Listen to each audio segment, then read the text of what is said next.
We are waiting for a few more people, important people, to be able to connect into this space.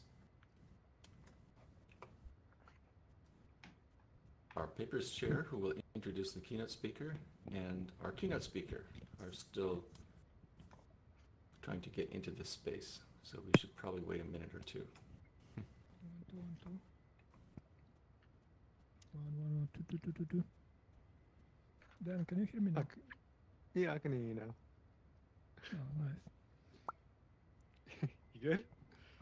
Yeah, I'm all right. All right, I'm Matt. Yes. Matt, Ott says we need to have. Where's Dustin? Dustin, could you come down here if you're here? We need to have a moderator or Quest host mic in is the not empty working. rooms in order to open the rooms to the Oh, public. right, is it not?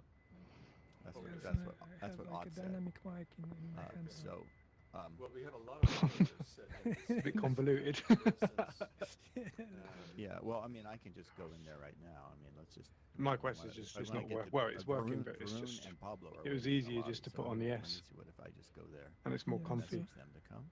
So, Or I think yeah, Patrick's why don't here you go to somewhere. one of the empty rooms? Oh, Yeah, I see he Varun. must Here be he is. He's up there at the back. Hey, Varun. Hey, Varun. So Why it don't you worked come on after all. Come Why on don't up you stage. Up to the stage just to make sure Oh, you yeah. get up here. Come on over here, Varun. There he Oh, is. there you go. Good. Excellent. hey Patrick, come Awesome. here. And there's Pablo. Pablo. That's it, Pablo. And there's Steve. Good, Steve, you made it. Welcome. Over here, man. Ah, great. And yeah, why don't you come up to the stage too, Pablo, just to make sure. Yo. Hi, Patrick. Yo, man. How is my volume Great. right now? Is it okay? Yeah, it's good. Then I think Okay, good. all of the 5 presenters have been made it up. Sounds like you got a sore throat though. So we can. Did you? probably go What have ahead you and done? start. Did you walk into a wall? What? Um, What happened? Yeah, and I guess. How does What it sound? happened there? Varun, you're all comfortable with that? You can probably just go down to It sounded like you walked into a wall. the side beside Okay. Sally down there. Oh, Sally's here. Hi, Sally. Yeah. Yay. Hey, Sally. It took ages to load everything up. So what do you think, Lawrence? Ready to start? Yeah, I'm just wondering before we do that officially, if we were to get, Morning. make sure that Dustin is aware of that business. I mean, whatever just happened, we got those guys in, but I don't know Oh, who here's did this. that. Hey, Dustin.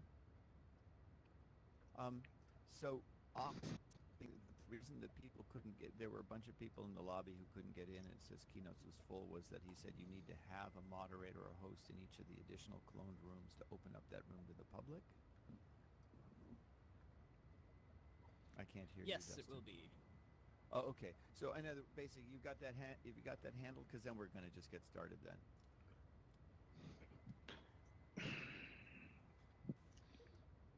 Okay. Yeah, Matt, I guess we're ready to roll. Okay.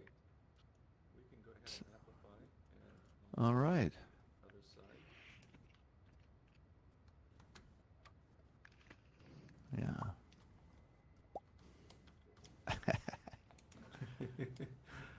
Thank you, Steve.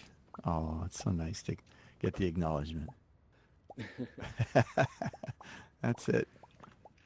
Well, here we go. We're getting some applause before we even start, so that's absolutely fantastic. We're very excited to welcome you all to AVAR2020 in VR. So welcome everybody. Whether you're on the live stream or in here or in another mirrored room where we can't see you. We apologize, we're starting a little bit late, but we had a few very important people that we need to get into this room, and they're all here now, including all of you. So thank you. I'm Matt Clausen, conference co-chair, and Lawrence Schwedler is on the other side there, conference co-chair. And we are going to run through some things. I apologize, it is a little bit of about a 10-minute intro, but we do have, in addition to thanking people, we do have a few things we need to tell you, informational things. So let's just get started. We definitely want to thank the Audio Engineering Society, our organization, the umbrella organization.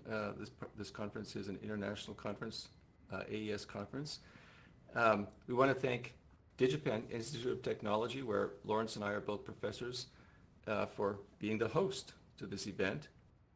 We want to thank the organizing committee of AVAR 2020 and our wonderful volunteer team. The volunteer team you will see in bright yellow shirts, at least most of them, I think, on their avatars. So just so you can distinguish them.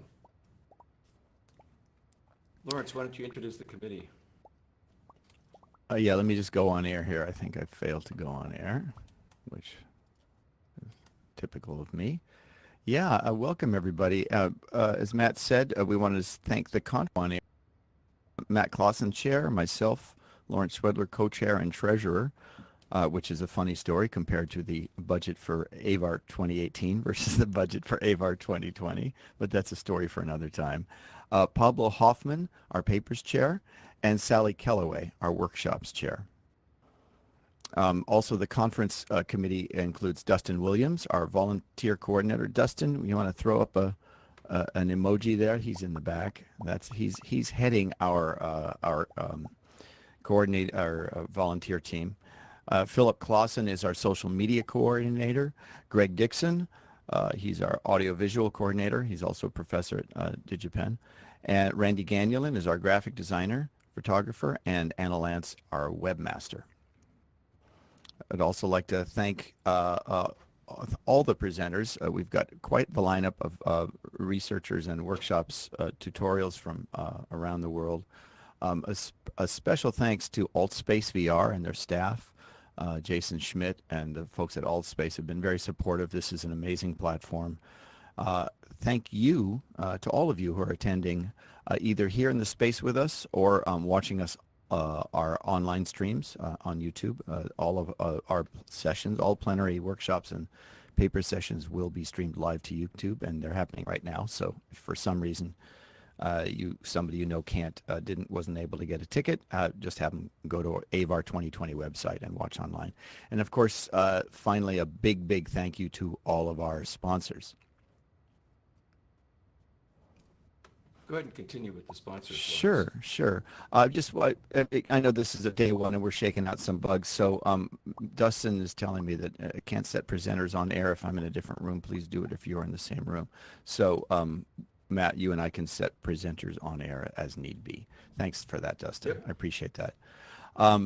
So our Emerald sponsors, that's Facebook Reality Labs and Valve Corporation. I've got to say, both of those companies were Emerald sponsors for AVAR 2018. Big important pieces of our puzzle putting this conference together.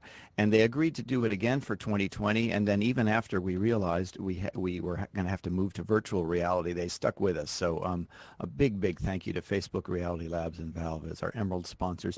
We also have our silver sponsors, Game SoundCon and Core Sound.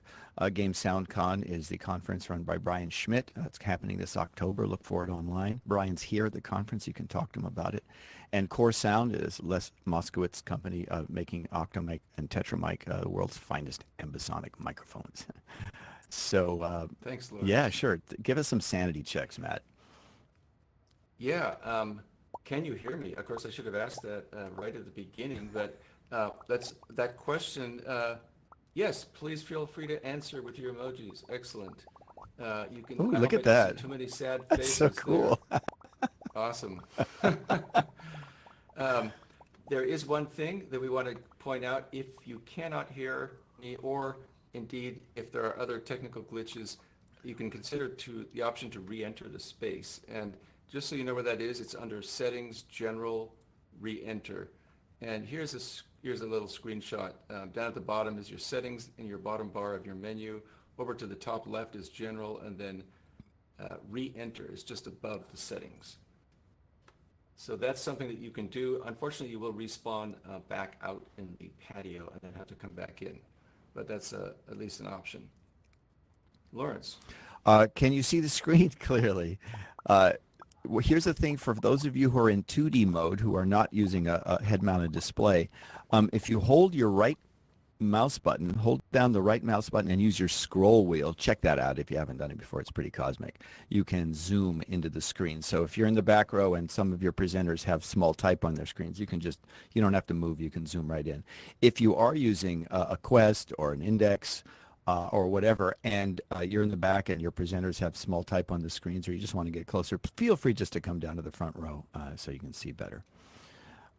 We will also be frequently, as you've probably already seen, we will be resetting the space. That's something we do. You'll get a little notification, the screen goes black, and then it reappears. Let's try it out, Matt.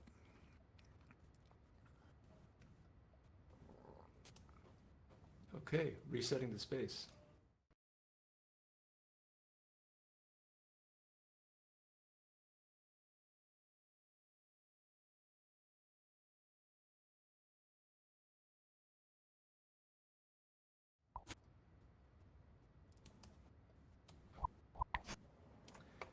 So Didn't as that feel you're good?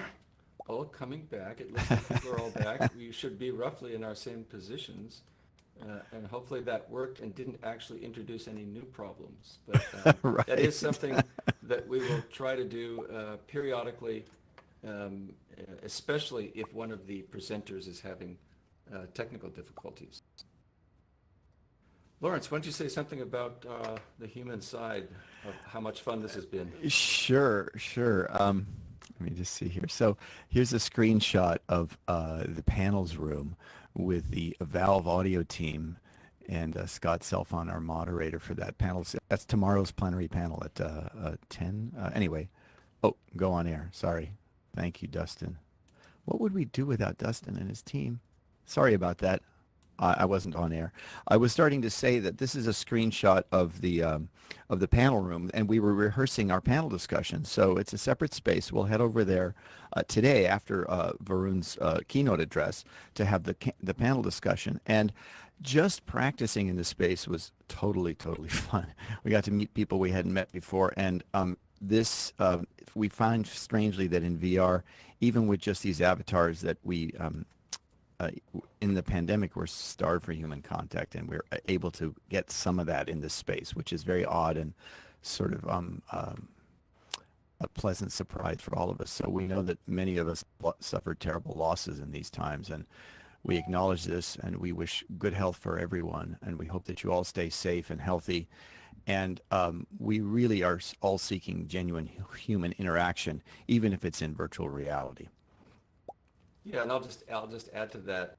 We have been very surprised, Lawrence and I, how much we have enjoyed working with all of the presenters over the last 2 months and actually interacting and having fun in VR. This is something that we've been very impressed with. You want to talk about conversations, Lawrence? Sure. So we're hoping out of this conference to get more than just some amazing research papers and fantastic workshops and tutorials. A lot of us who go to conferences agree the real reason you do it is to meet people and to have those wonderful conversations. Now, we can't have conversations over a beer or a cup of coffee like we did in 2018, but we can have those conversations. And you will be muted during presentations, but please unmute your microphone before and after them and talk to the people around you. Meet people, make friends in Altspace, and you know how to do that. You mouse over them and click on the little plus thing and add friend, and then when they accept that, you'll be able to find them anywhere in the spaces. They'll show up on your menu. So for more great conversations, go to one of the AVAR lobby events. Some of you might have started there today. So you'll see that there's one called AVAR lobby, and that's the main one. There are 4 duplicate spaces. Those are not cloned front row spaces like this room, but those are literally overflow spaces in case we get more than 50 or 60 people in the main AVAR lobby and it gets too crowded. You can go to any one of the other AVAR lobbies 1 through 4. So please make friends and talk. Yeah, you may remember if you were here for AVAR 2018, we had smoke. It was one of our major glitches that we could not fix in 2018. Here, as you can see, take a deep breath. There's no smoke in the air. I hope you're impressed with that. We cleared it out for you. We do have virtual smoke, however. We have lots of potential glitches. We apologize ahead of time. I hope it's not too bad, and that if you have glitches, we do recommend stepping out to the live stream. You can continue to see it there. You might even want to give your head a break from your HMD or your headphones. And Lawrence, why don't you say something about the mirrors in this room?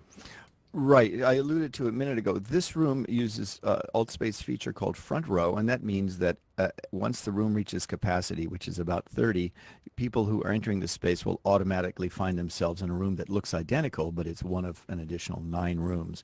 So we could theoretically have our full conference capacity in here.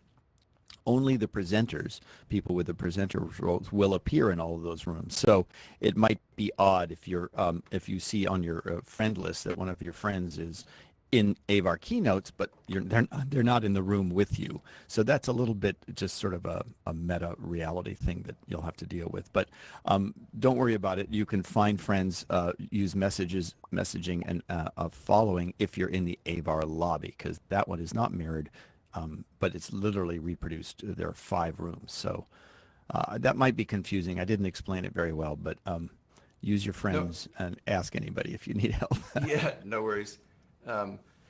In the lobbies, because as Lawrence mentioned, there are several.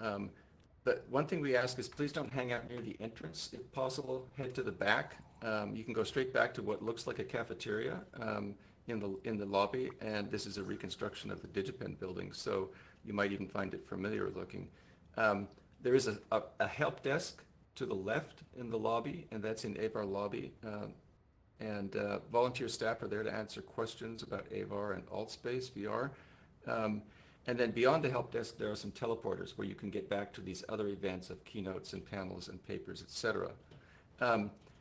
Please choose the AVAR lobby for general help and questions, and then the other numbered events, 1 through 4, would be really great for discussions. So if you're going to meet people for discussions, it would be great if you choose one of those, and you can find people and you can follow friends into different lobbies. So that's why we made them actually different events and not mirrored events. I'd like to say we are very pleased and honored to have with us here the current AES president, Agnieszka Roginska, and she has kindly agreed to say a few words to us today. So I'd like to ask Agnieszka, could you please come up to the stage? And we will ask Agnieszka to amplify her voice at this moment, if she would. Hello, everyone. There we go. All right, it's great to see you. Isn't this so cool? I am delighted to be here with you today as AES president, and I hope that everybody is staying healthy and safe during this pandemic. What a year. I have to say, what a year. When I became president in January, I honestly had no idea what the year would unfold as it has. I was really looking forward to connecting in person with our members at one of the many AES events. And I have to say that one of the biggest highlights for me personally was this AVAR conference because of how closely it connects to my research on immersive sound. I'm very honored to serve as AES president through these times, and not only do I think we will emerge stronger on the other side, this is truly a great moment in our history to move forward and to open the door to new avenues in research and applications of audio, and to discover and develop the future of audio and of audio engineering. The AES mission is clear, right? The AES mission is to promote the science and practice of audio by bringing leading people and ideas together. And nowhere is this mission more clearly embodied than right here at this AVAR conference. This conference brings together pioneers, researchers, engineers, educators, and artists. Right here, right now, we are dreaming up the future of audio, of how people will create, experience, consume, and collaborate. This has been a year of many firsts for the AES, including the first virtual convention in May. Many of you I know attended. And this is the first ever AES event where we bring the AES community together in virtual reality. Not only is this experience more accessible to the global community than ever before, with really no geographical boundaries, but meeting in virtual reality allows us to connect with one another around the globe in a much more meaningful way. This is truly a historical moment for the AES. I'd like to express my deepest gratitude to the conference organizing committee, and especially to the co-chairs, Matt Klassen and Lawrence Schwelder. Organizing a conference is a very large undertaking under normal circumstances, and Matt and Lawrence know this because 2 years ago they organized a very, very successful AVAR conference at DigiPen, and I think that many of us here were with them 2 years ago. But organizing a conference during a pandemic is absolutely monumental. So from the bottom of my heart, Matt and Lawrence, thank you so much. And I thank you all for joining us.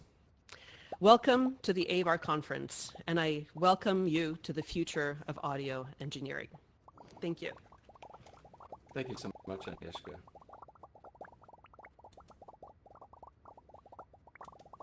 Thank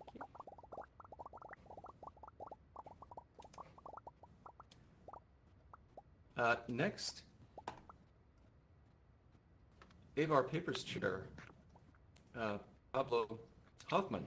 Will you please come up, and Pablo will introduce our keynote speaker and we'll be off and running.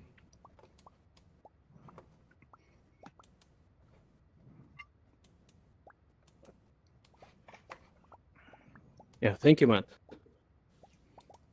Can everyone hear me? All right.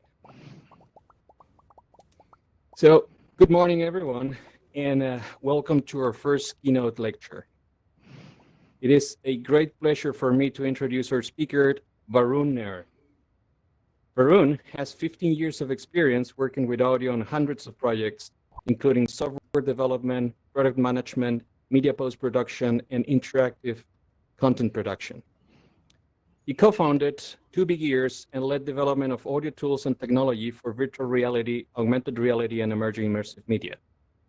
In 2016, 2 Big Ears was acquired by Facebook, where Varun currently leads the AR/VR audio software team working on algorithms, tools, spatial audio technology, and scalable audio systems across a wide range of software and hardware products. Pablo, I'm going to interrupt you for just a moment. I need to set you on air. I'm so sorry. Can you do that from your host tools? On air? So that people in the other rooms can... My bad. I'm sorry. I didn't know how to do that with the tools. All right. Now I'm on air and with the amplify my voice. Thank you so much. All right. Let me just restart then. Good morning, everyone, and welcome to our first keynote lecture.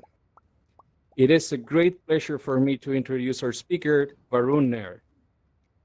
Varun has 15 years of experience working with audio on hundreds of projects, including software development, product management, media post-production, and interactive content production. He co-founded 2 Big Ears and led development of audio tools and technology for virtual reality, augmented reality, and emerging immersive media. In 2016, 2 Big Ears was acquired by Facebook, where Varun currently leads the AR/VR audio software team working on algorithms, tools, spatial audio technology, and scalable audio systems across a wide range of software and hardware products. Varun's talk today is entitled New Audio Realities at Scale, where he will walk us through the past, present, and future of what it takes to create compelling VR and AR audio experiences at a scale of billions of people. Please join me in welcoming Varun Nair to the stage. Welcome, Varun. The floor is all yours. All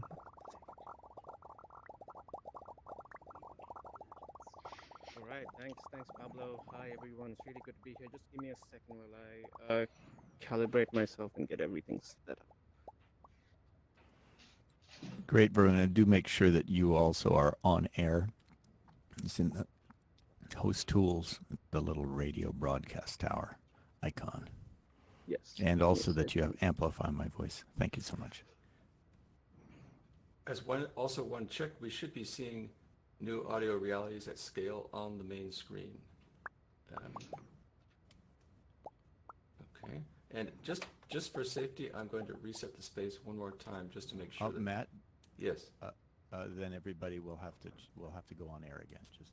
That's true. So did we get a good enough confirmation there? That I think. Oh, it's fine. I just wanted to mention it because that's okay. No, and I think we're just making sure that the live stream is also seeing that. So yeah, if you guys are all good, let's just start. Okay. I think I'll need to pop out and pop back in. My browser isn't functioning, so Ah, okay. hang in there, everyone. I'll be back. Yep, yep. Yeah, no worries. So I'll just, this is some of the smoke happening here now, but the Quest users, each of us or each of the types of user, 2D mode or HMDs, various different ones, they all have their own glitches, and for some reason, some Quest users, they had the browser disappearing, which is the InVR browser that he needs to use to advance the slides. It's just a complication that probably no one needs to hear about, right, Lawrence?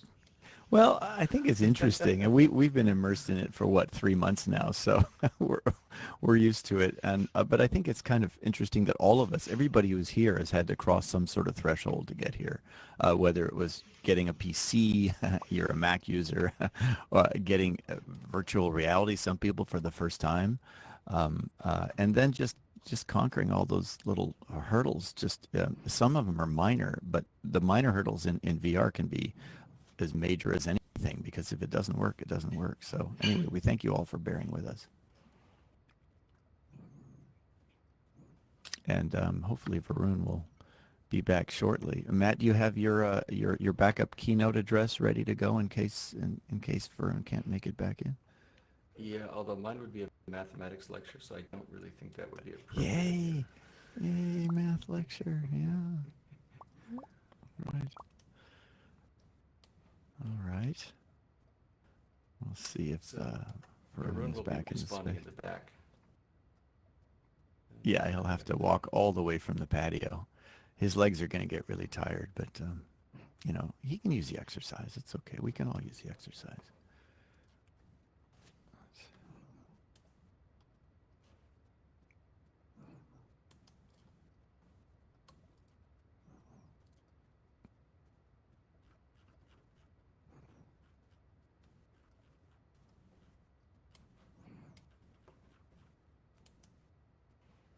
All right, I see him. He's in his home space. Okay. I put a tracking device on him so I could keep tabs on him. So Yeah. hopefully he's on his way back in.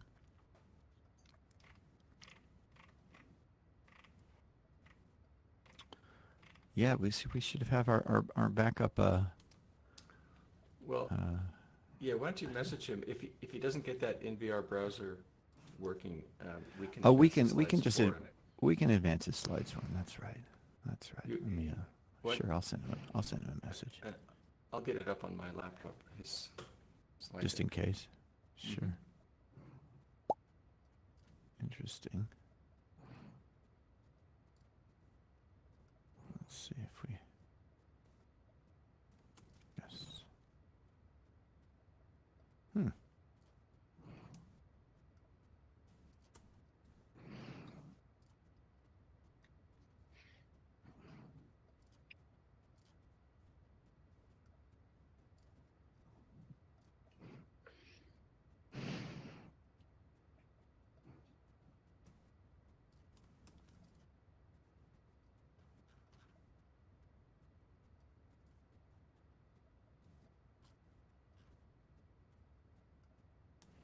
I'm just trying to message him here. He's not in the space now.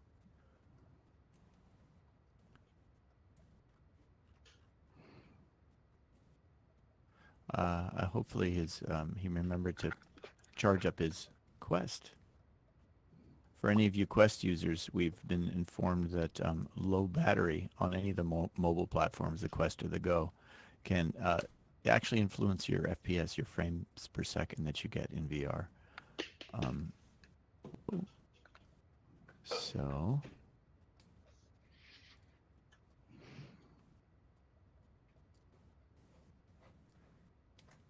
Okay, just as a backup, I've got his slide deck up on my laptop. Does everybody all right, see the screen he should be advancing? here. He's showing up in Keynote, so let's see if he's here. There he is. Nope, that's Marvin.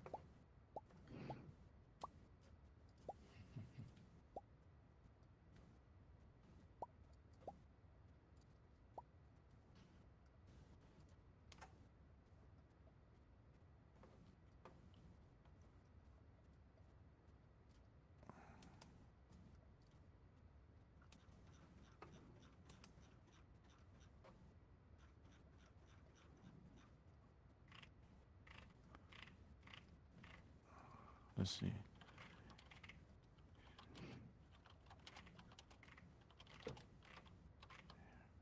So he's showing up in Keynotes, and I've asked him to go on air to make sure that 1, 2, 1, 2. he's here. Oh, okay. But we can try to put him on air as well. Sure.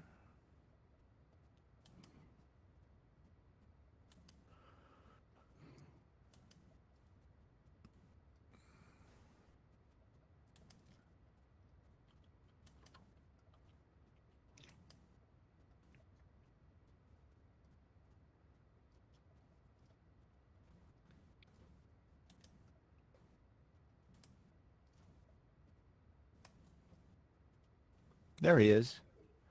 Yay. Okay, Varun. Did that work with your browser, or do we need to advance the slide deck for you? Okay, I think I'll need some help with advancing the slides. Okay. We Because can I'm unable do to that. get that work.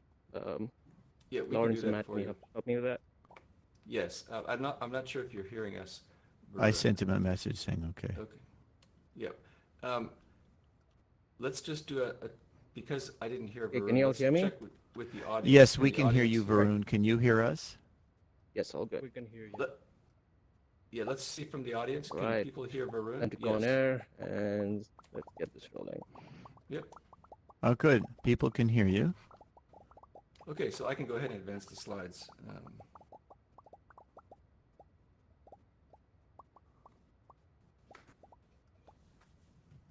Okay, we're on air, and here we go. All right, thanks everyone. Sorry for this initial glitch, but it isn't a technical conference. We don't run into technical issues, and that gives me some comfort. So I'm really happy to be here. Thanks for having me. Thanks for organizing this conference, and it's great to see you all virtually.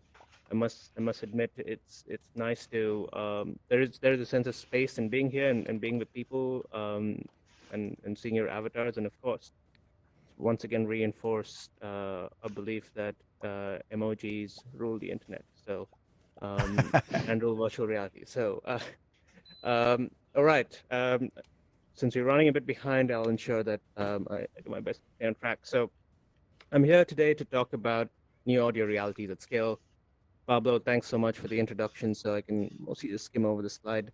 I do want to call out that one of the things that really underpins my talk today is sort of the multidisciplinary aspect of building new audio technologies. It takes people from diverse backgrounds and lots of different areas, from research, design, software engineering, hardware engineering, to get a lot of the technologies that we believe in, that we envision for the future in our products today. So in our products today and the products we'd like to see in the future.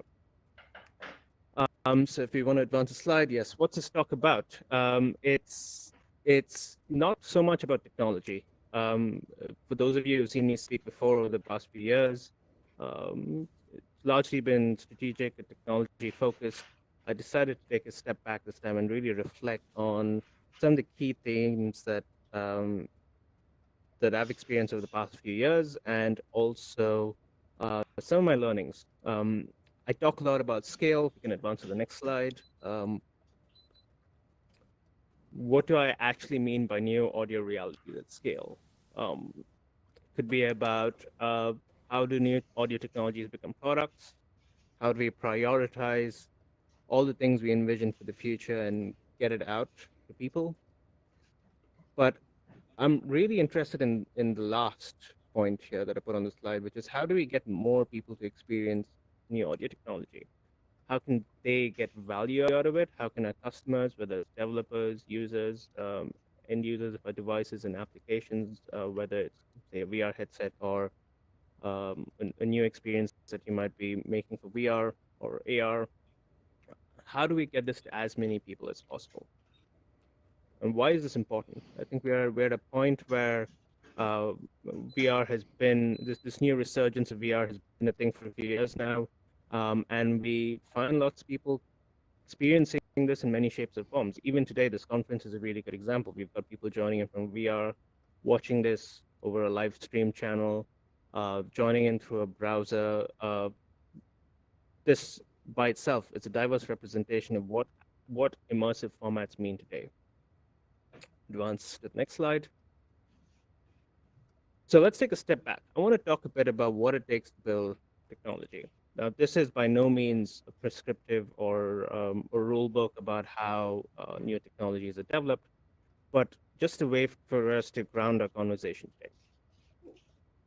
today. Typically, when we think about developing new technology, say a new spatial audio technology, or some new algorithm, or some new hardware, or some new product, we start from two areas. We either have product requirements that requires us to build these technologies and meet specific requirements from the product specification, or we've got new technologies that we think are valuable to get out to people, and we try and find a means to do so, or a channel to get it out. Typically, when we've got a new technology, we try and discover what new use cases it can enable. We start with some kind of research that validates some kind of hypothesis we have or demonstrates the value of technology, but then we need to go and discover how people can benefit from it, how our products can benefit from it. And one of the key things that comes out of that process is to figure out what kind of barriers exist to ship this technology. There's never a piece of technology that has zero barriers of entry. There's usually technical restrictions or restraints like performance, memory, power, and then there are also more user-focused constraints, such as how easy is it to discover this piece of technology? Ultimately, how much value does it bring? So, for example, if it's spatial audio technology, what are the use cases for it, and how immersive does it make the experience? And discovering these barriers to productize this technology is really the heart of the problem once we get past that research stage. And then it's a constant process of iteration to reduce these barriers as much as possible. Sometimes some of these barriers are impossible to get over, and then we have to go back to research, look at workarounds, and come back. And ultimately, we ship it in some shape or form. Key things to take away from the slide are barriers to entry and this iterative process, and I'll talk a bit more. So what is scale? If you see things from Facebook, or you even look at job adverts for jobs at Facebook, you'll find us often talking about scale. What does this even mean? And why am I gonna mention this word at least a few hundred more times during this presentation? We often think about technologies when we start from research. We think about applications for these technologies. What I care a lot about is how can we bring these technologies in a way that is agnostic, is device agnostic in some shape or form. So to give you an example, we've got the VR market today, which is sizable. A few years ago, it was not. We're continuing to see that grow. We're starting to see AR emerge as a new medium, right from camera-based AR experiences to devices of the future across the industry. More specific to my job right now is we've got a massive user base within our Facebook ecosystem. We've got billions of users, many of whom have not. Yes? I'm so sorry to interrupt. Some of our people can't see the slides advancing. So I'm sorry that you're subjected to this bleeding edge, but can I think we're going to reset the space, and I just wanted to see, is anybody in this room not seeing the slides advance? Could you just give me a sad face emoji? Oh, our hand. Yeah, okay. So that means, Varun, a lot of people aren't seeing your slides, and I apologize. So Matt, I'm going to reset the space, and let's see if that fixes it. So just everybody stand by. Do that now. And here we go. It'll just take a couple seconds. Let's see if that helps.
It's also great that I can see my slides now, so I know what I'm talking about.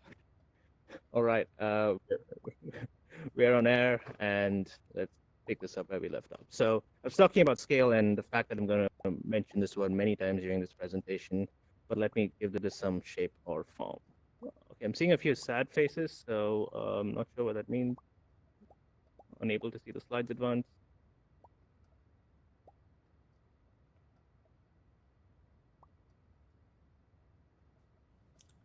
At this point, Lawrence, I think they could try re-entering or go to the live stream, but we probably should just call it good for now. Yeah.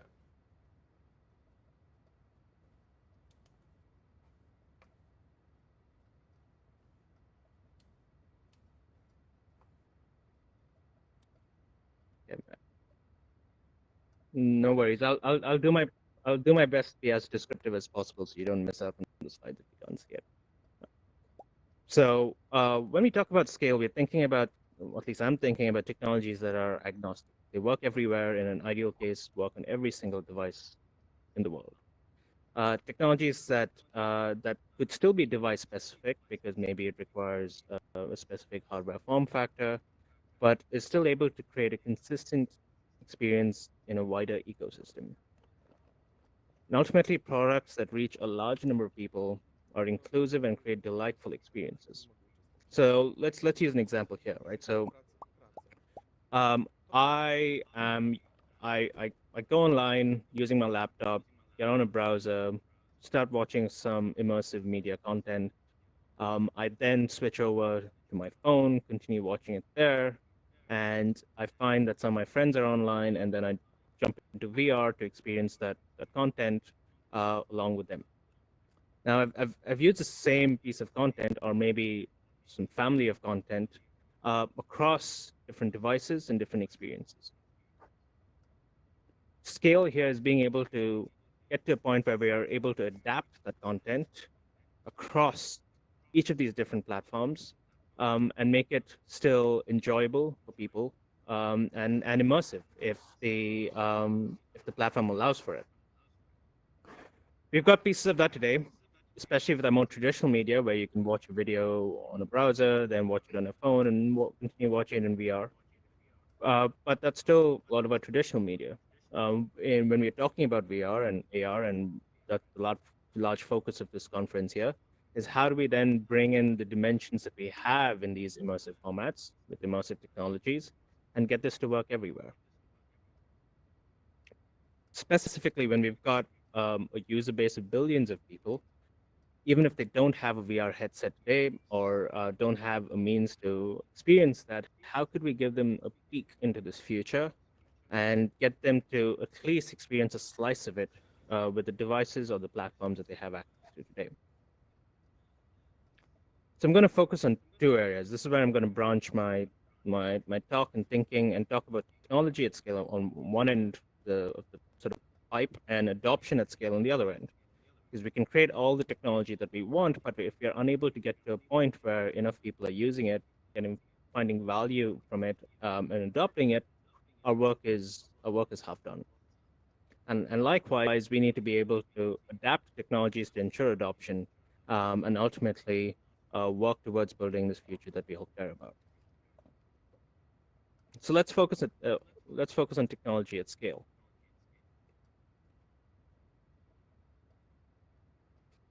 So what I have on my slide here, in case those of you can't see it, I've just got a spectrum here. On one side, I've got a list that says no users, no power available, no compute available, no memory, no bandwidth, and ultimately minimum user value.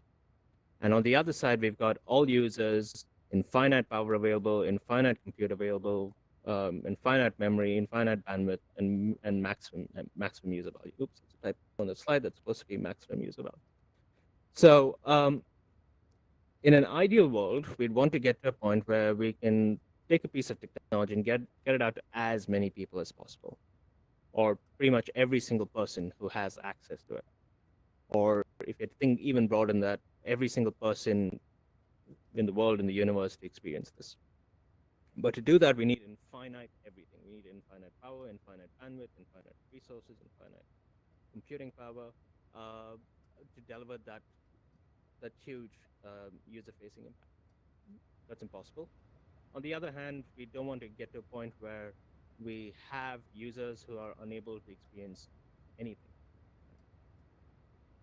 So how do we go about prioritizing technologies we develop when we've got a user base of billions of people? How do we get them to still get some value regardless of where they are on the spectrum? So one way that we usually approach this is to think about categorizing our user base based on where they are in the spectrum. Right? So we can't get to all users. So how do we break this up and get to a point where we can get to most users, if not all? A common way, if you think about technology, is to categorize a user base based on the capabilities of the device. I'm on a high-end PC that can control a lot of. Give me a second. All right, should be easier to hear now. All right, turn my voice on megaphone. All right, see lots of happy people. Great. Sorry about that. So we're talking about categorizing our user base based on capabilities of the device. This is typically how you'd approach a technology problem where you've got something that you need to ship to a large number of people. You know that they use a variety of devices, so let's categorize that user base based on the capabilities of the device. I have a slide here that breaks it down into low, medium, high-end, and some kind of a reference. Let me talk about this a bit. Right? So in an ideal world, we'd have, based on the research that we developed, some kind of a reference. This is our impossible state. It probably requires some advanced simulation, lots of computing power, ideal listening environments, maybe a lab to make all of this possible. And that gives us a reference. It's our ground truth of what the future looks like and what we need to do to get there. And then we'd have, say, devices like a high-end device. It could be a standalone VR device or a PC that has all the compute power to get to most of what we expect. And then we've got medium and low-end devices that have some capabilities, a few capabilities from that ideal reference that we envision.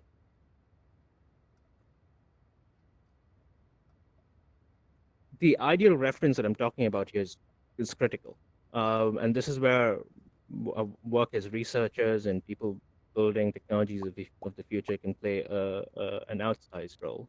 Right? Because often product teams and even software teams and even technologists working in this area need a reminder of what this future sounds like. What does it mean to have, say, the next generation of spatial audio technologies? How much value does it provide? Once we experience it, it's easier to believe in it. For those of you working in audio, you know that it's often really hard to verbally describe it or even visually describe it. You often really get the best experience when you experience it in person. So investing in this ideal reference state is really important because it gives us a ground truth. It helps us know what this future is like. But then we have a question here. Like, is there some kind of step change in capabilities as we try and shape that reference into these range of devices? Do we need some kind of a graceful transition? Or is it okay for us to just classify by, say, technological capabilities of the device, find different cuts of this technology and get us to that state? I'll talk about this in a bit. So most research starts here. Right? We've got an ideal reference state, and then we're trying to get the best approximation of the reference state that can ship in a product. This is really where all the hard problems are. Of course, not discounting the fact that groundbreaking research by itself is often impossible and hard. Taking it from that state to something that can ship in a product and finding that best approximation that gets us as close to the future we believe in is typically where we see a lot of effort across multiple areas. But often we actually end up needing significantly more research when we are focusing on this area between the medium and high-end capabilities. Because at this point, we're talking about either dumbing down the technology to such a significant extent that it might not just have the value that we expected it to have, we need to go back to our drawing board and build up something new from scratch that still gets us close to the experience of that ideal reference state, but is able to ship on some of these devices. And then there's a question of what really happens for that low end state. This is typically where it starts to become more of an engineering problem, where you're trying to optimize the technology or the algorithm as much as possible to run to just function on these low end devices. I'm talking a bit in the abstract here, so let's use an example. Right? Let's use spatial audio quality as an example.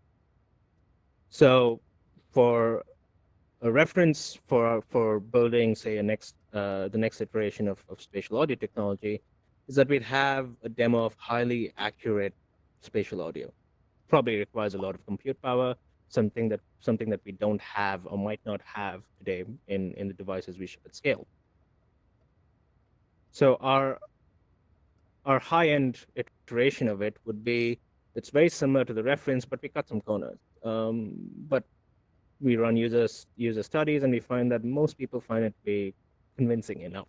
And the word enough here is really important. Might not be the exact representation of our high-end device or of our reference state, but it gets us pretty close. Scaling this down to a device with some capabilities, if not most capabilities, would be a significant drop in spatial audio quality, maybe a sense of immersion or externalization of some of these other metrics that we use. Might not score as high, but it still provides some value to the user. It still creates some kind of an immersive experience. And at the low end, maybe we just have no compute at all, and we end up with something that just sounds like stereo panning, very little immersion.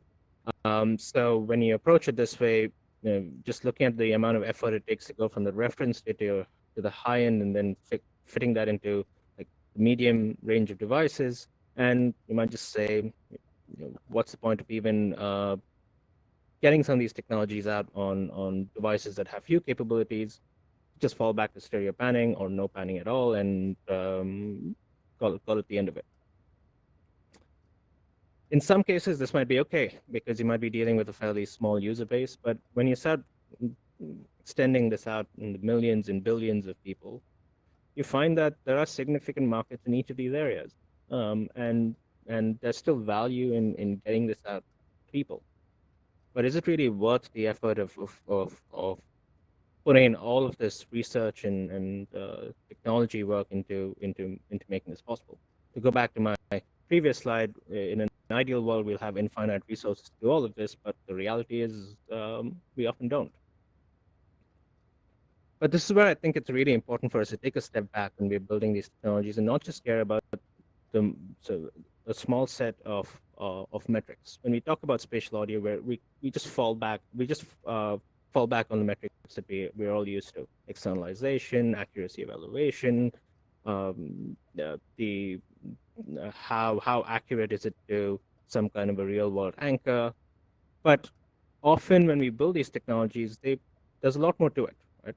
Is it fair to use just the quality and some of these performance metrics as the only way to judge these technologies? I say not.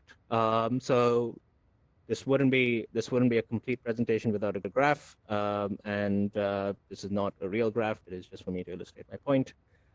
So let's just plot this out. Say we've got on the x-axis increasing device capabilities. On the y-axis, we've got increasing spatial audio quality. There's typically a point where we reach where even with lots of computing power, you reach a point where of diminishing returns.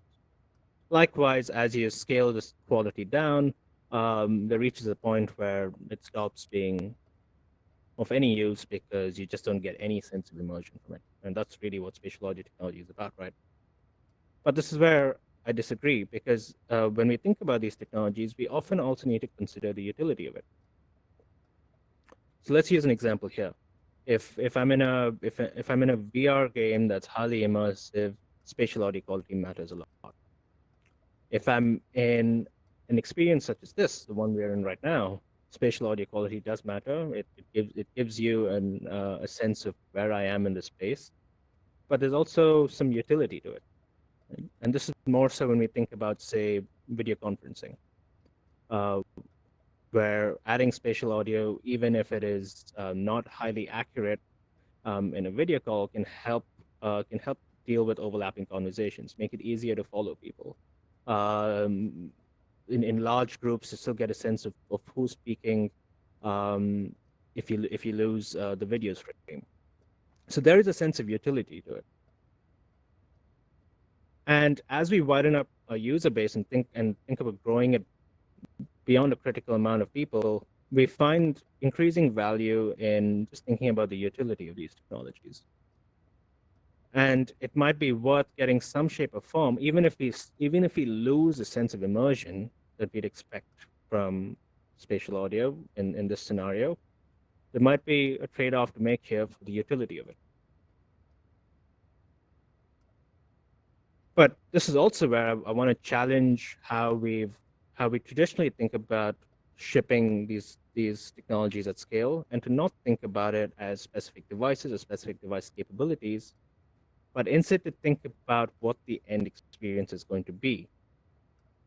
Because every day, all of us use multiple devices, or at the very least, we use, say, a desktop or a laptop and a phone, maybe a tablet, a VR headset, and we go through a week touching many of these devices, often with overlapping ecosystem. And we might start an experience in one, end it in the other, and we are starting to see initial versions of many of these things across the ecosystem, and increasingly more with every passing year. So instead, we should be building a future of technologies where we are thinking of this as a more modular landscape or a modular ecosystem, where our technology platforms and what we build for the future may be device specific just because of the hardware capabilities, or maybe the way the transducers are built, how the microphones are placed. That could be very specific to the device, but that might end up being the minority. At the grand scale at which we're thinking about, we might want to just think about a platform that can self-optimize, self-modularize, and optimize against these metrics, where the metrics are not just the quality of the experience, just the sense of immersion that we get from it when we think of spatial audio again as an example, but perhaps the utility of it. And this is where we have to spend a lot more effort as well. How do we even define what the utility of it is? User research is a great way. Going back to my slide right at the start, when we're building new technologies and understanding what our barriers are, we should not just be thinking about the technological barriers, but also ultimately what utility and value these technologies bring to people. Which brings me to the second part of adoption. If you're in an ideal state, at least to me, of having a technology platform that can be modular, that can bring utility, value, and just pleasant experiences to people across the range of devices and platforms they operate in, how do we ultimately get this to be more widely adopted? I've put down 4 points here on the slide, where another way to look at adoption at scale is reducing these barriers of entry. I've called out the user experience. For those of you who can't read the slide or see the slide, I'll just read this out because it's important. The user experience, what about the user experience makes the technology just hard to work with or get some or get a sense of it? Optionality. Are there too many options or parameters in the technologies that we expose? This could apply both to end users as well as the developers and designers. Discoverability. Is the technology always on, or do people need to invest some time and effort to discover it? And the fourth are physical barriers. Does the product physically restrict use of the technology? So user experience here really matters, because is there anything in the product flow, either visually, orally, APIs that we design for our SDKs that inhibits the experience in some shape or form. When we expose these out, do we give people too many options to choose from? Like how does that inhibit or create barriers to entry? And finding out this balance is key, because sometimes you might want to have this optionality because it provides some value, but that value needs to be really outsized if you want people to put in the time and effort to play with that optionality. And it's also important to think of how you user-based functions as well, because maybe for developers and designers, you do want to have maximum optionality to give them maximum control over the experience they're crafting. But as an end user, you probably want to see less of that. Is the technology always on? Defaults here are extremely important, because for most people, they start with defaults. And that's the first taste of the experience that they get of whatever your technology is. So if it's always on, what are those defaults, and how do you go about setting the best defaults of the experience? Or if it's not always on, what is that flow, whether it's user experience or something else, or even the user interface that helps people discover it and ultimately find value in it? Because if they have to put in the time and effort to go and discover something, the reward needs to be outsized. And lastly, what are the physical barriers here? Does the product physically restrict the use of technology? Are there hardware restrictions? Does it require some additional, say, an additional cable or something else that needs to be plugged in? Are there other aspects to how the product itself is designed? Maybe it's a protocol or connectivity or Bluetooth or Wi-Fi or something else that requires the user to interact with the technology a lot more than they're used to, that could inhibit or restrict its use. So let's talk about the UX angle a bit. A few years ago, when we started rolling out spatial audio support at Facebook scale, we're talking about supporting our browsers and iOS and Android devices, spatial audio rendering for 360 media and immersive formats. One of the barriers that we faced here was discoverability, to ensure that people actually understand what they were experiencing and being able to discover these formats, the user experience of it, and physical barriers. Physical barriers here were plugging a pair of headphones in, right? Because we've got the spatial audio experience that works best over headphones. Not everybody plugs in headphones when they're using their mobile devices or laptops. How do we encourage people to do that so that they could get the best experience? So a minor user experience thing that we did was every time a video with spatial audio was detected, we'd put in a prompt for people to plug in headphones. This is something that would play before every video. For people who saw this the first time, we also have additional little prompts to show people the value of plugging their headphones in. For those of you who can't see the video, in case of technical issues, I've just got a loop of a 360 video here where we start the video with the prompt of wear headphones for the experience. This was important to do because we saw that shift in people actually plugging in headphones and getting value from it. And we'd often see it on the comments of these videos and elsewhere about how much of a difference it made. And this is what I mean by giving people a slice of the future that we're building for. Even if they don't have a VR headset, they could still experience a bit of it with the comfort of their phones or their desktop browsers. Here's another example of physical barriers. Right? So with the Oculus Quest, we've got built-in speakers. The Rift and Rift S have over-the-ear speakers. For the Quest, it's off on the side by the straps. Something that we learned early on with Gear VR, which is our mobile-based VR experiences, was that if people had to plug in headphones, a lot of people just won't, because this goes back to defaults. The default state is device as is, they put it on. If they had to plug in a pair of headphones, they need to get it out of their bag, untangle the wires, plug it in, or if they were using a Bluetooth device, there'd be pairing, just the complexities with pairing, and then there'd be additional latency, and we wouldn't really be able to influence that experience, and it wasn't great. which is why we've been investing in these default states for our devices where we've got built-in speakers that makes the experience of putting the device on and taking it off as smooth as possible. And so that with the default experience, people get something that's pretty good. And we do have a trade-off here that we've made. The experience from these transducers are not going to compare to like $1,000 headphones that you might have in your studio, right? But it still gets us something that is a pretty good experience for a large number of people with the default state. And over time, as the technology improves and matures, we'd see this experience only getting better.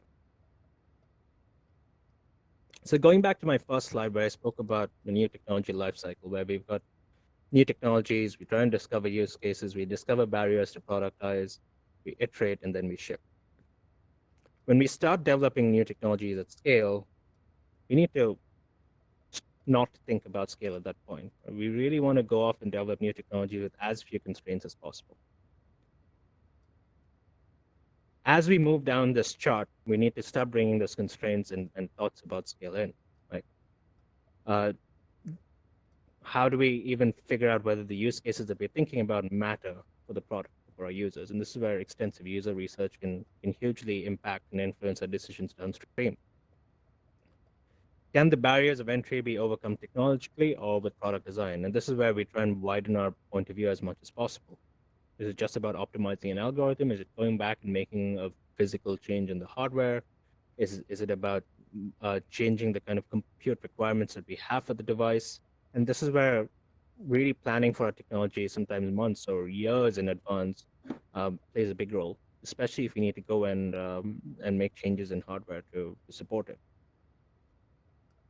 And then we want to reduce as many barriers of entry to maximize scale and impact. Going back to those 4 examples that I put down, what does the user experience look like? What are our barriers for using this technology? What is our default state? And how can we approach scaling this across our user base, whether they have a specific piece of hardware or not?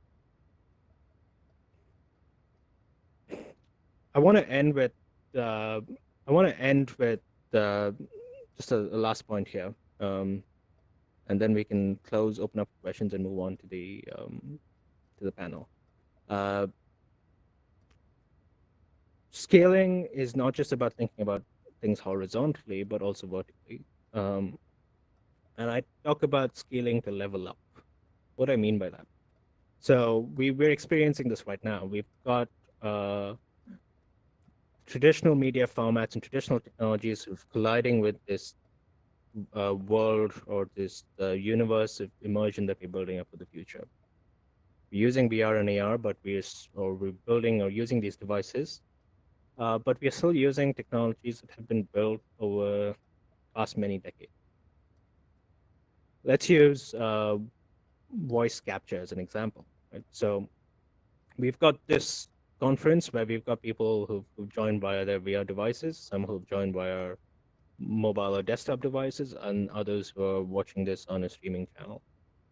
All of this is using networking technologies and audio technologies that have been built up over multiple decades. And if you think about voice and connectivity, a large part about bringing people together in VR is helping them communicate in an efficient way, and nothing better than our voice for that.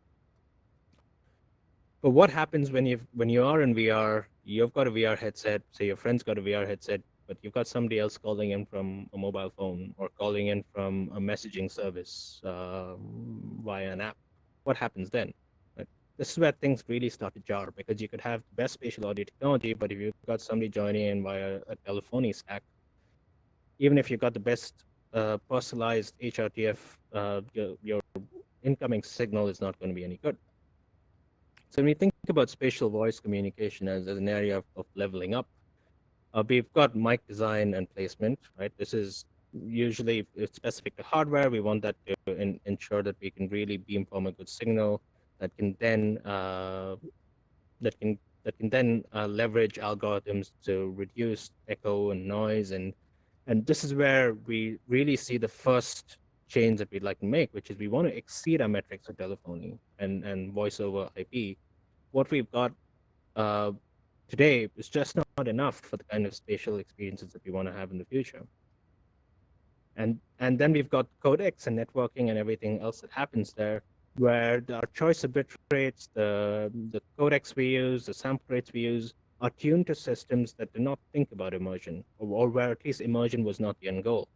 But if we want immersion to be the end goal, this whole pipe needs to be leveled up to match the quality and expectations that we want for spatial audio. And then again, when it comes to spatial audio, if I'm wearing a VR headset, maybe it makes sense to give me the best algorithm possible. But if I'm using it over a phone, is there utility in doing so? Ultimately, constraints help us make the best decisions. And when we start working on things and thinking about it at scale, it's easy to get overwhelmed by just the amount of possibilities and things that we need to think about. And as we start productizing a lot of these technologies, this is where we bring in as many constraints, and some of these are just part of the process: cost, time, compute, data from user research, and so on. So we're running out of time, so I just want to quickly jump to my closing thoughts, and then we can talk more about this in the panel discussion. My apologies for all the technical issues that we've run into that has restricted the amount of time we've had today. So just a few closing thoughts. When we talk about building audio technologies for the future, we have to think about an ecosystem of devices. We talk about building technologies for AR and VR. It really is important that we crack these technologies for the kinds of devices that we have, but we will, for foreseeable future, have people joining in and experiencing these slices of these technologies from a variety of different devices, platforms, and so on, until we reach a point where where VR and AR devices are as ubiquitous as mobile devices. Until that point, we will have people joining in from a variety of devices. How do we support and build that ecosystem and extend our technologies right from the bleeding edge of AR and VR down to the devices and platforms that people use today?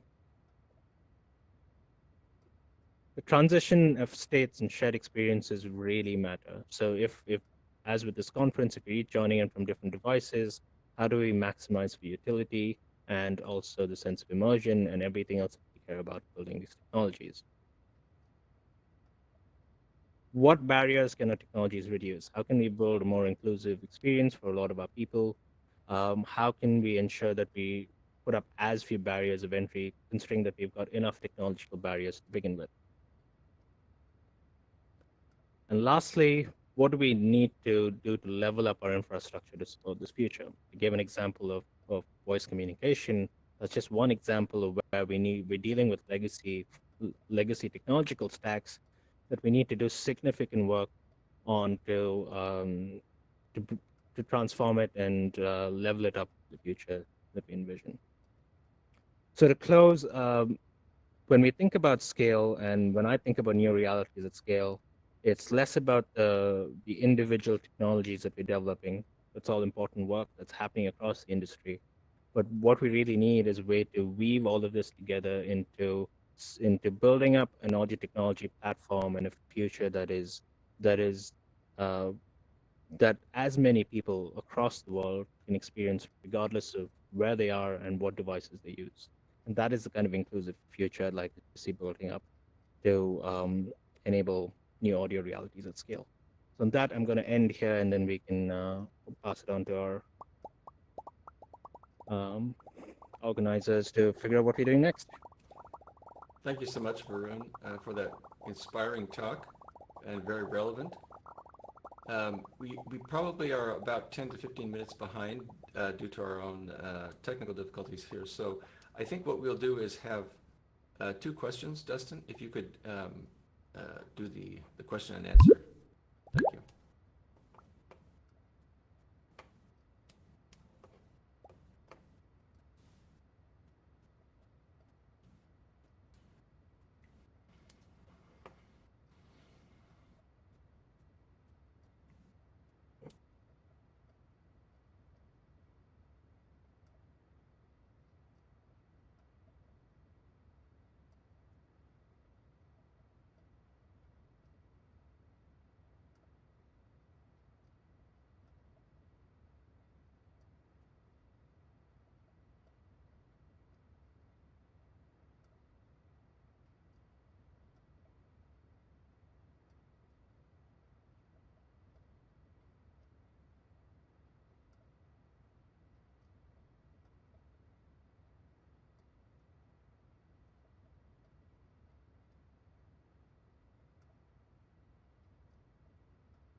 All right, Dustin, do you see any other questions? All right, well, sorry about that, Aaron, but I think we can try again in the panel discussion because we'll be following up on this wonderful keynote over in our panels room. And I think probably since we're behind, we should just go ahead and give Varun Nair one more round of applause, emoji applause. And Varun and our panelists will all head over, and we can all head over to the panels room now. And you will find that in the same way, of course, that you got here, go to your menu and select Events and My Events. And you should find AVAR Panels on that screen of events. So let's head over there.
It looks Excellent. like everyone is already on air that needs to.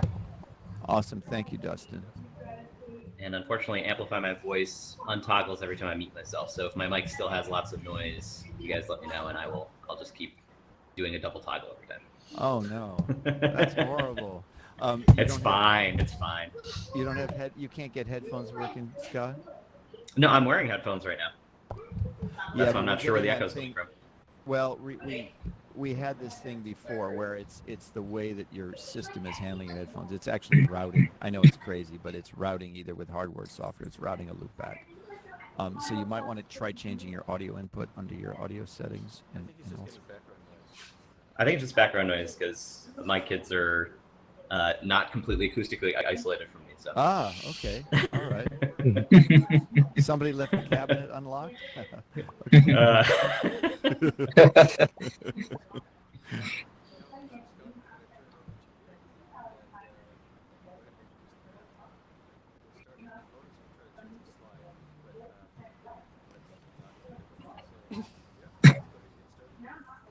Okay, great.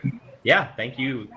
Thank you once again to Matt and Lawrence and everyone who is supporting this event with all of the technical support of doing a VR event. Thank you all so much for joining us today. My name is Scott Salfon. I'm the audio experiences lead at Facebook Reality Lab. So I work to take our research and figure out basically how to scale it and how to create experiences that can be.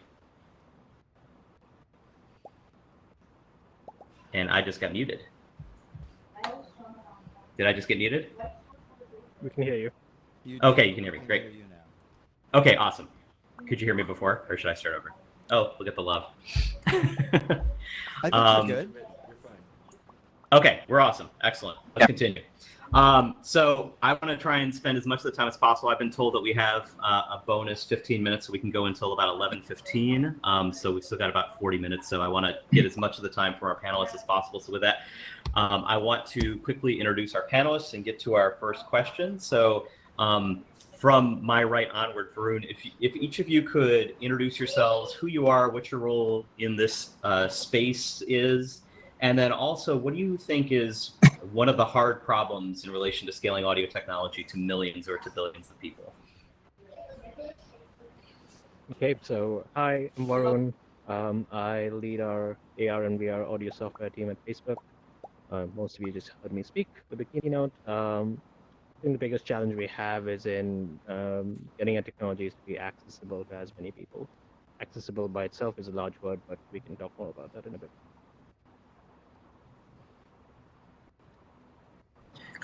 Thank you, Varun.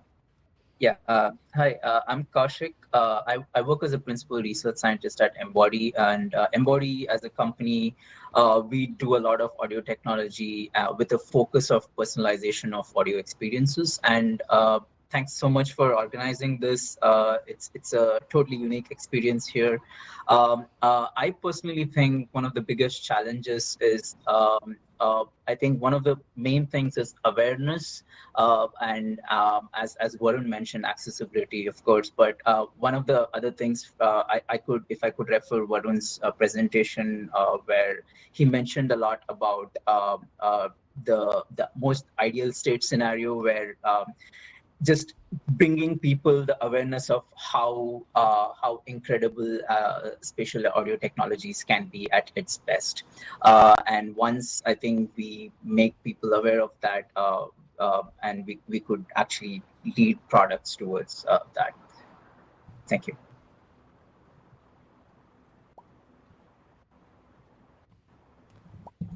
Thanks, Kaushik. Poppy? Okay, great. Hi, Poppy Crum. I'm Chief Scientist at Dolby Laboratories and Adjunct Professor at Stanford University. So for me, one of the biggest questions is what it really means to scale experiences.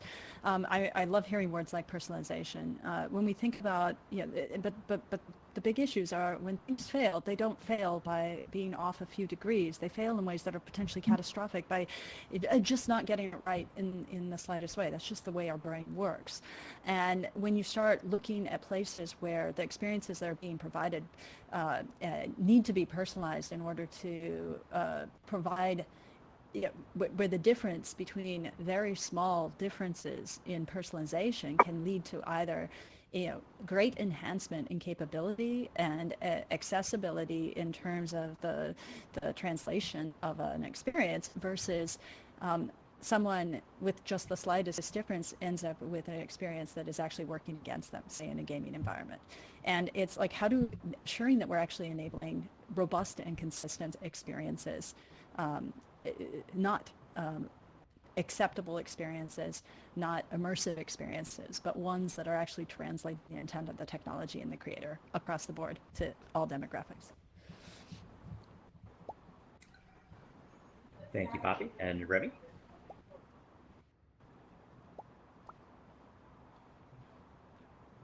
Yeah. Hi, this is Remy, head of audio algorithms at Magically.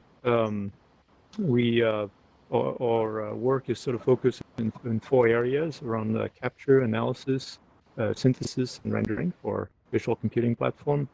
And we also develop tools for developers to leverage those technologies as plugins for common platforms like Unity and Unreal or Wise. When I think of scale, people have already mentioned, the scaling to a lot of devices, scaling to a large number and variety of people. Another type of scale that I think about is, especially for mixed reality, you need to adapt to the space you're in. And so scaling to a large number of spaces with experiences where you don't necessarily always have prior knowledge of the space creates some unique challenges, and that's a topic that I found quite interesting. So this kind of leads to my first question that I wanted to pose to all of you. And Poppy touched on this a little bit, Varun touched on this in his talk a little bit as well.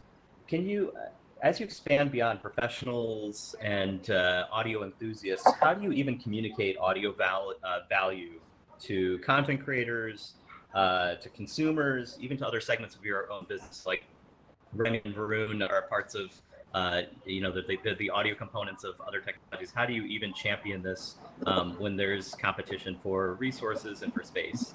And anyone can pick this question up first. We don't need to keep going stage left to stage right, but.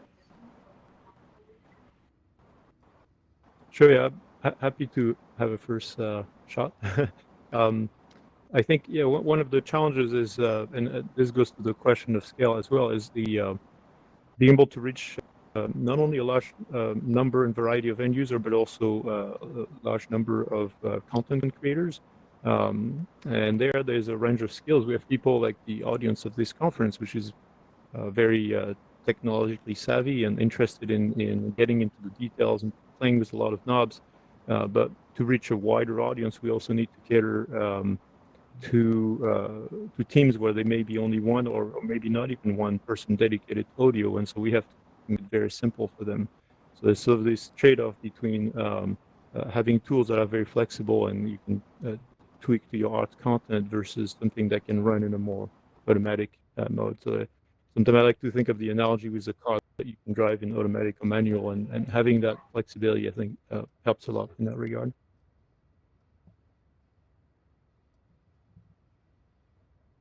To me, the ideal state is where if you're thinking about end users, they just get into the experience and that's it. But we want our technologies to be invisible and melt away into whatever they're experiencing. And then if you're successful at that, everything else is secondary. But getting to that point itself is a tension between vertical integration and sort of horizontal scale. Because what I mean by vertical integration is if you're building a device by yourself and you can control the whole stack on top of it, there's lots you can optimize to make the technologies and the underlying features just melt away into something that's seamless. But when you think about horizontal scale, when you're trying to propagate these technologies across a variety of platforms, that's when the other challenges come into play, which is how do you get that to work in areas you don't really control. And that's where you start to lose and step away from being in an ideal state where everything melts away. Simultaneously, part of it is being able to get our developers and the creative community excited by this. And this is where as technologists, we have maximum area for impact by by really listening closely to what we need, having a tight iterative cycle where we're able to create and develop technologies in sort of close tandem with people who ultimately make creative use of it is sort of the first seed. But then it's a problem of trying to get that to as many people in a way that that is as closely integrated with the experience as possible. If I could, yeah. Sorry, go ahead. Go ahead, Kaushik. Oh, I was just gonna. I wanted to refocus the question for all of you a little bit more towards how do you show, convince, educate people without having to dive into the underlying science and technology of what you're working on. Like, how do you not have to pull back the curtain and say this experience is amazing? It's more amazing than it would have been without this technology. Right. So yeah, if I could add a little bit more on what Varun and Remy spoke, I think what is one of the key things that's important is what I call the audio ecosystem triad. So we have the content creation, the content creators, and then there is the distribution medium, and then there is the devices and all the end consumer products and the technologies that we use, and it should be a seamless connection between all these three different legs: the content creation, the distribution, and the devices. And if one of the falls, the entire thing collapses. And it is important to understand and explain the content creators why their work is so much important, and why we need to all be in the same ecosystem of spatial audio technology, whatever be the particular technology that we are going to work on. And one of the key things is really shaping rich audio experiences, and like in trade shows, you go and show what is the possibility and of creating some amazing spatial audio technologies, and how as a content creator can add and improve this experience.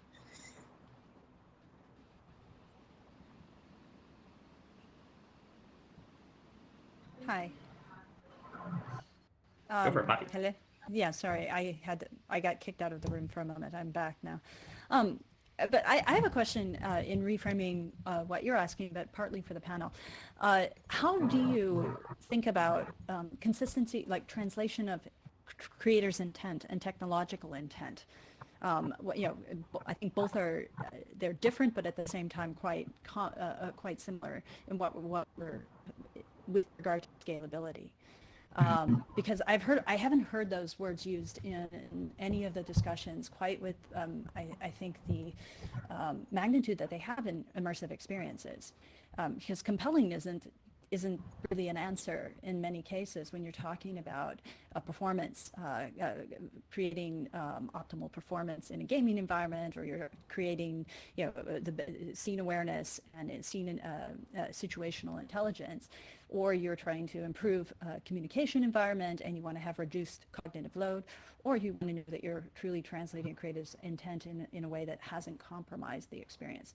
So I'm really interested to know how each individual thinks about that in a different way, and what the key components are to knowing that every individual is having what you would consider to be successful engagement and robust translation of that information. Right. So. Oh, go ahead. I was going to say I think that's a great question for all of our panelists, but please. Yeah, that's an amazing question, Poppy. So one of the things that we've been working on in our team is building virtual studio plugins. It's not the most sophisticated spatial audio technology system, but in this product we've been going to different studios. In the plugin you have a whole list of studios, and you can virtually mix and master your music in each of these individual studios. And to answer your question, one of the things that we've been actively working on and make sure that the technology on its own is seamless and works for most people is really working these content creators and these sound engineers, where they like, this is a headphone only technology, right? So they're virtually mixing on headphones, but A/B-ing with the speakers and really tuning the plugin or really tuning the technology to make sure it's the virtual studio is as close to their real studio experience as possible, and that brings one level of confidence in making sure the experience is similar for an end user. Now, at the end of the day, of course, there are other parameters that could really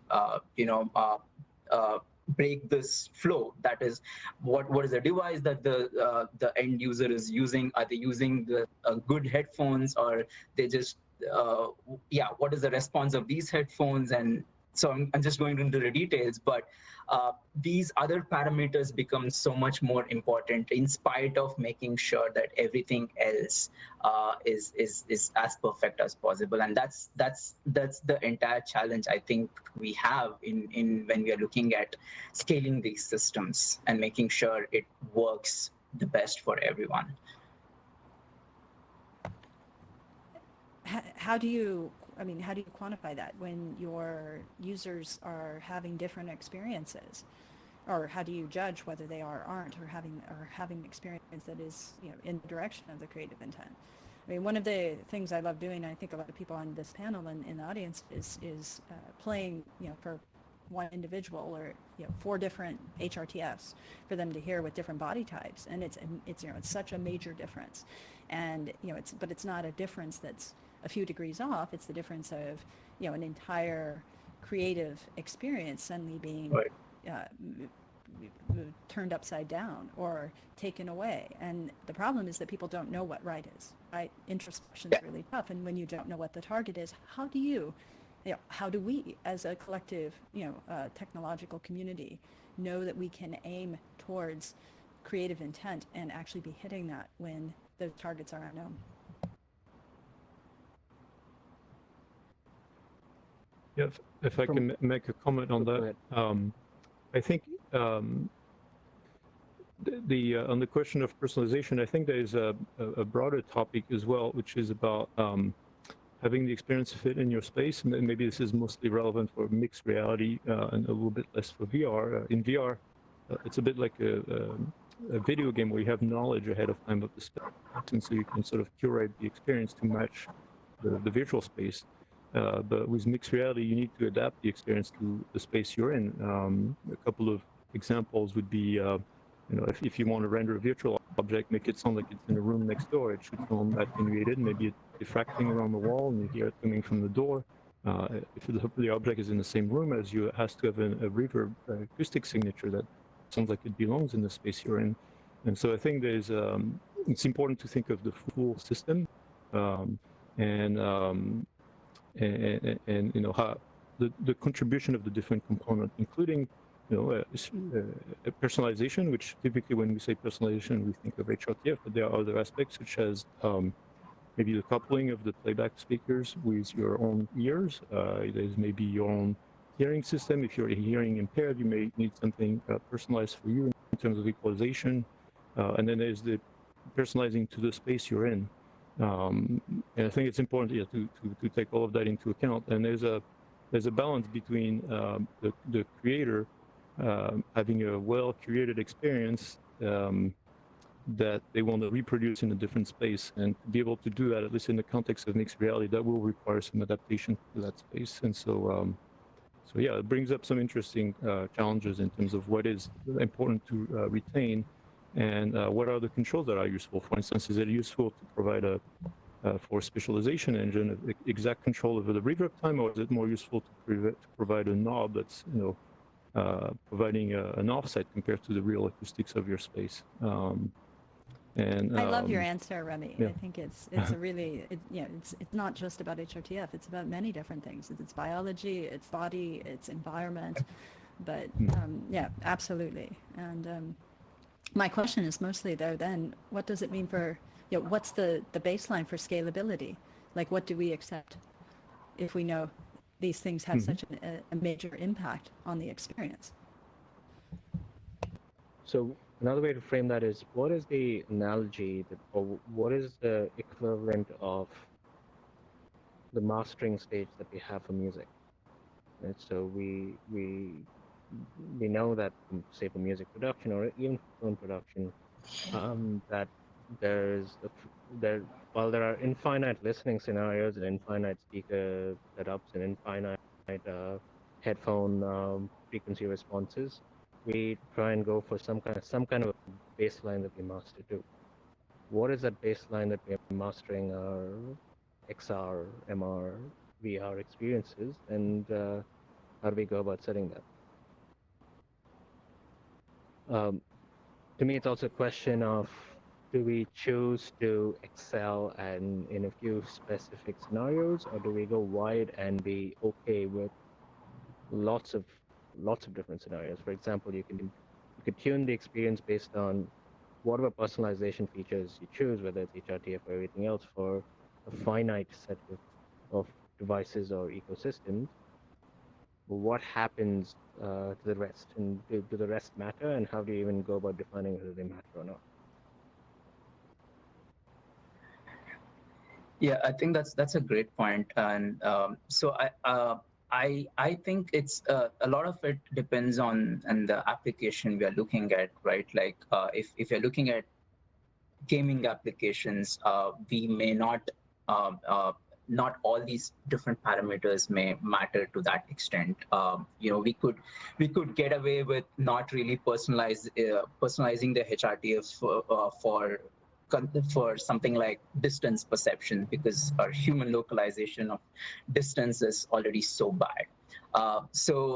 And for other MR experiences, like what Remy mentioned, personalization of ambience or the reverb, the early reflections become so much more critical.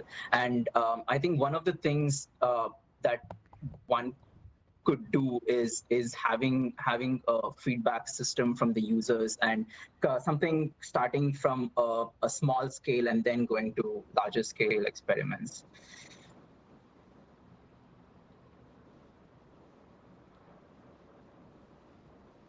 That kind of that leads back to one of the questions that I'd hoped to ask, but we actually skipped over initially. But could each of you I wanted to talk a little bit more about scale. And oh, hi Poppy, are you back? No, she's not again. No, I was just going. Can you yes, we can hear you. Yes. Okay, I was just going to say, I think, it's a funny thing because, you said you can, like you made the comment, we don't need personalized HRTFs for distance. Well, localization is not the only thing that gets impacted, right? It's localization, it's reaction times and performance because of cognitive effort. Cognitive effort, you can have, you may have reasonable localization because the centroid is okay, but you have increased variability, or you have masking because you have collapsed space that only shows up in complex scenes. But, if you have cognitive effort, cognitive load, that has, that's going to lead to fatigue, frankly, can lead to migraines, can lead to, other issues. And what you end up with is you may have demographic differences that can show up that are unique to physical features even, and that starts to be a question. I think we often too narrow.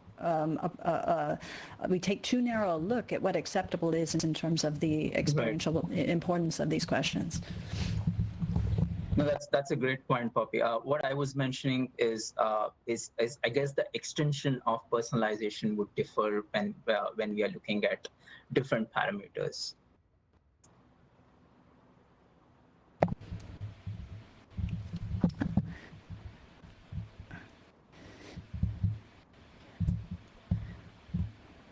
I hear someone's mic rumbling. Does someone want to say something else? Yeah, no. I mean, I agree. I just think it becomes something else. Like, at distance, it's not about localization anymore. It's about timbre. It's about, spectral quality. It's about other things that still are important in creative intent. And then and it also is about long-term fatigue and success and such. And it's just, these all become part of what is important in a scalable experience, I think. So, I mean.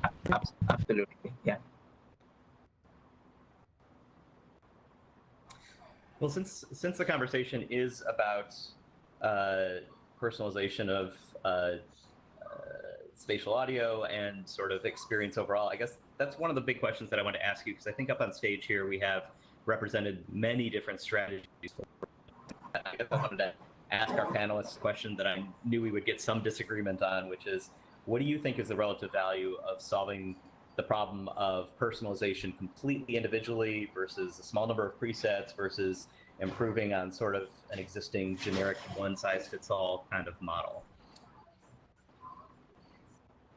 Well, as we just discussed, even the process of trying out different HRTFs, even if you're well versed in this area and you have lots of experience, is extremely disorienting.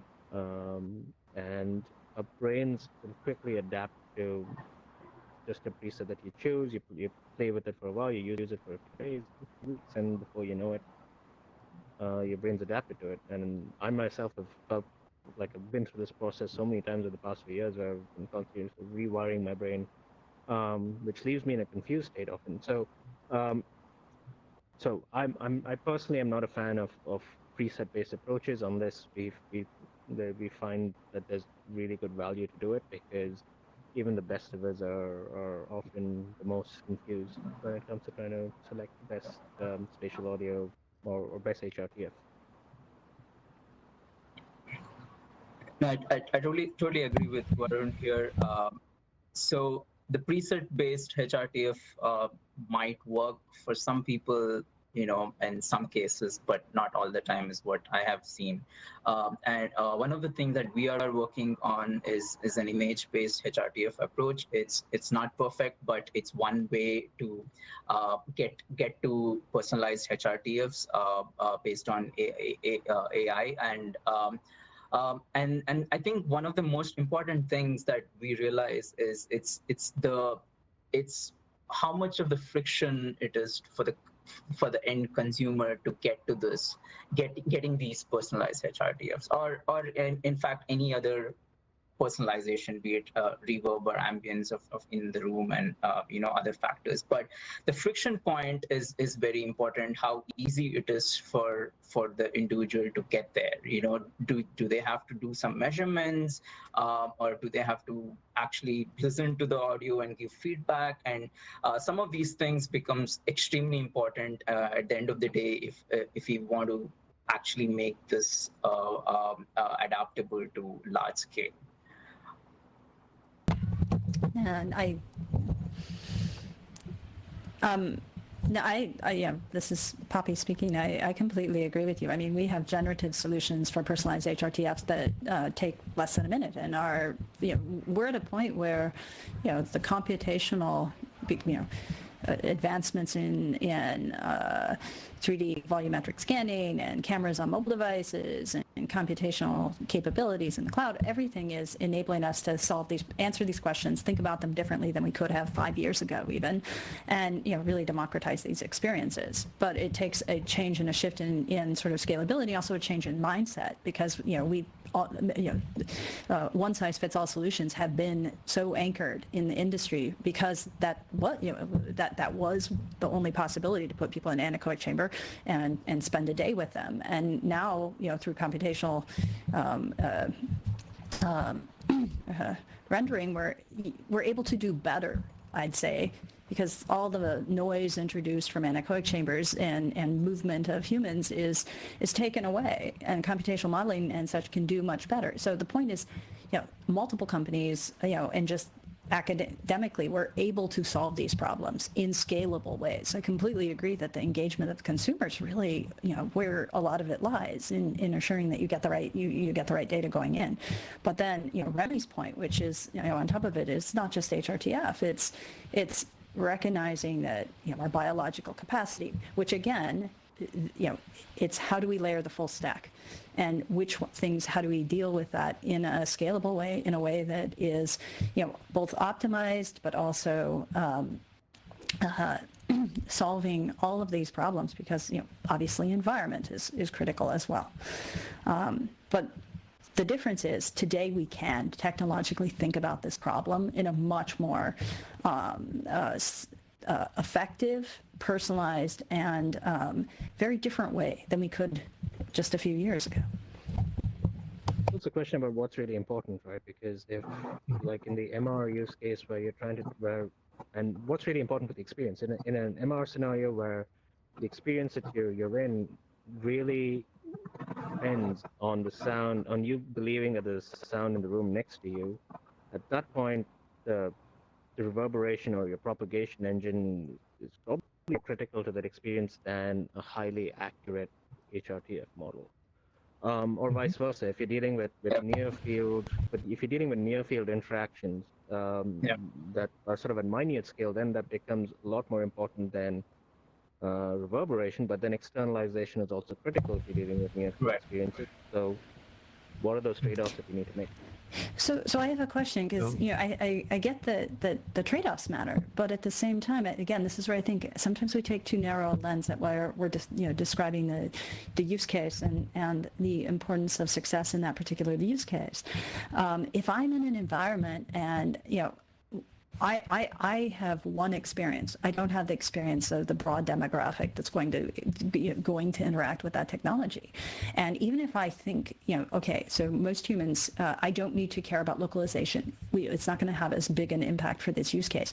The cognitive load, the fatigue, and the mental strain that it can cause can bias can bias or take away the capability of having a successful experience for a particular demographic. I mean, we know that these are very separable when we, success is based on our body shapes and our underlying biology. So it's not just about does it matter in this condition, because it still has impact. It has impact on cognitive effort and cognitive load and fatigue and timbre, which becomes, very important. And if I'm, listening to music, or I'm in VR, and even though I can control that scene, if I haven't gotten it right, the fatigue, cognitive load, reaction times, strain on neuroplasticity that I'm having to undergo is more substantial for me than someone else. And that may be me as a woman as opposed to a man, or me as a small woman as opposed to, me as a particular ethnicity as opposed to somebody else. And that's where I start to say, okay, we've got to think about this much more holistically.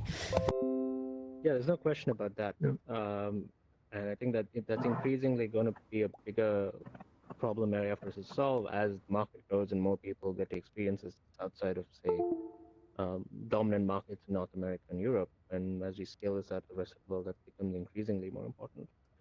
How would you, this is a question for rest of the analysts, with finite resources and time, how do you figure out where to invest in first?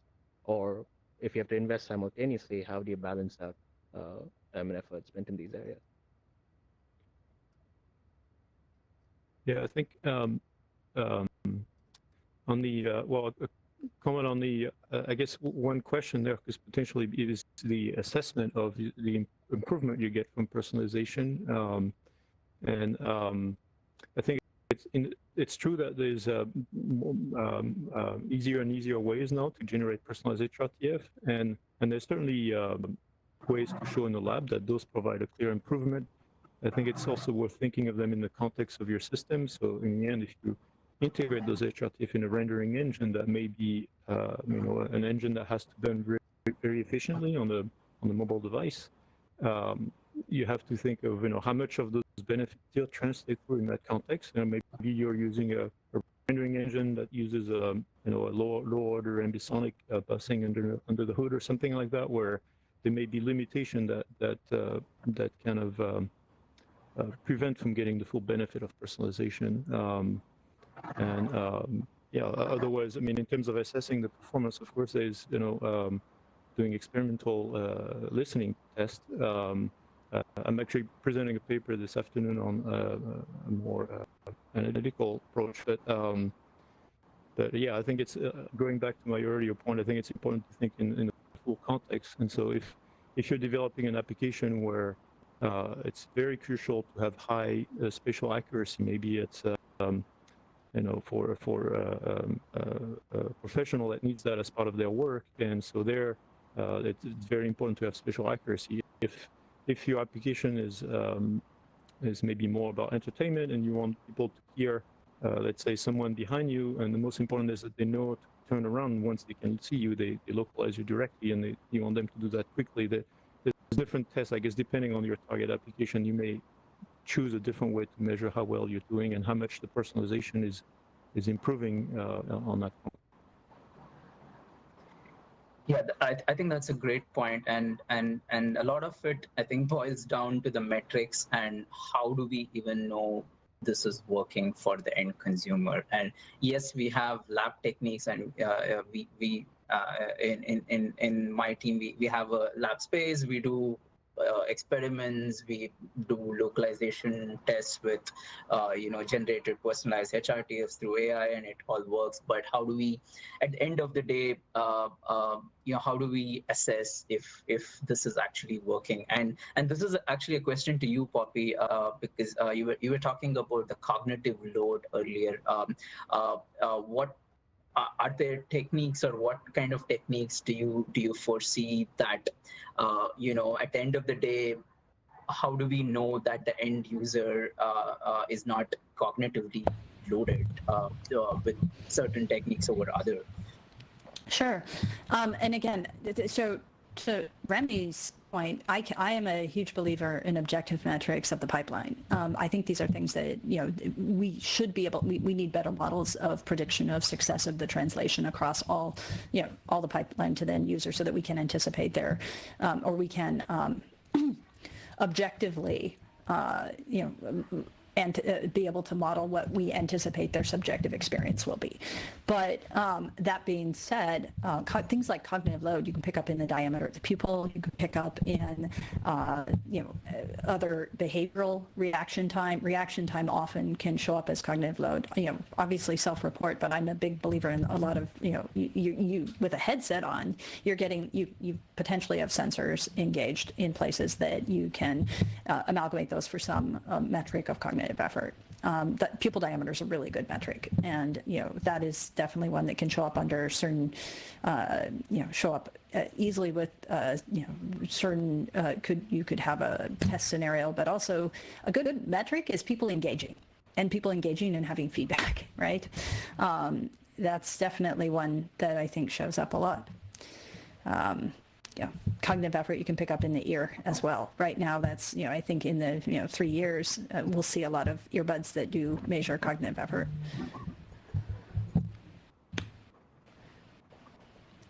Sorry, I'm not sure if that's... No, that's perfect. Thank you so much. I think that's great, and that also returns us to the conversation that we had earlier about, are there effective measurement techniques that we can use for creative intent being communicated to the user, and the user having a quality experience, which I think is sort of still an unexplored area, or underexplored area, that I think we need to solve.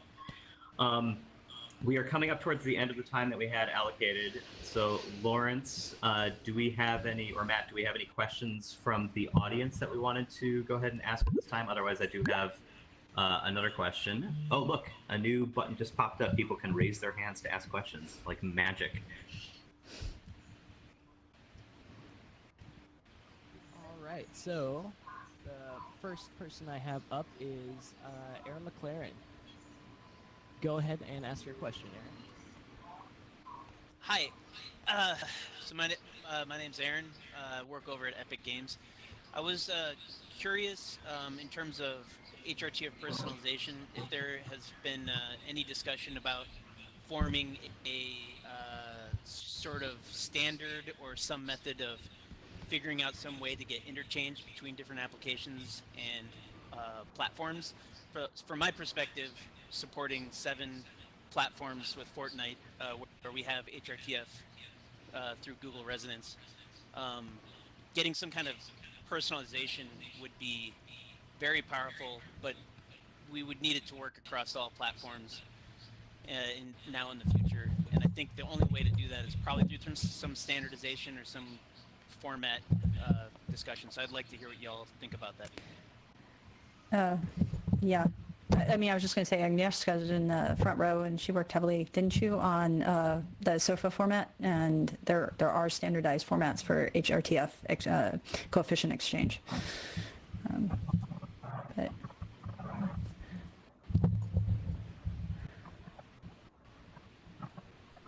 And maybe a comment on that is, I agree, and I think those formats, SOFA, for instance, is certainly used in the academia and in the labs.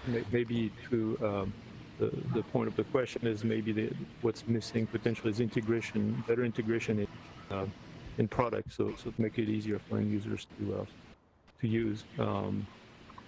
Yeah.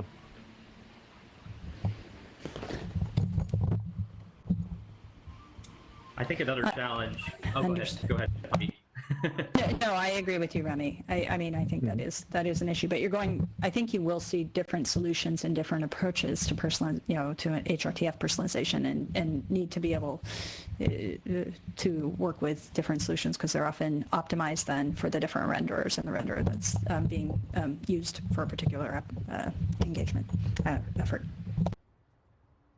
And that's what I was going to follow up and ask about, which I think Aaron was kind of touching on, is even using one platform in air quotes here. I can't do air quotes with my avatar, but like, what do we think about developing consistency of spectral characteristics, of implementation, of making it so that spatialized sound on one platform sounds like another platform? Because even using one existing solution, if you were to do bitwise comparisons of how sounds are rendered based on different devices, obviously you got headphone EQ coming into play as well. Are there opportunities for us to make it easier for creatives to get their vision met across different platforms, which is just kind of an ongoing challenge? Right. I think that's a great point what you mentioned here. Like, I mean, if we look at the stereo counterpart and specifically talking about headphones and is there a standard there, Sean Oliver and his team has done a lot of work on standardization, the headphone curves for what sounds great for a particular headphone, what EQ sounds great.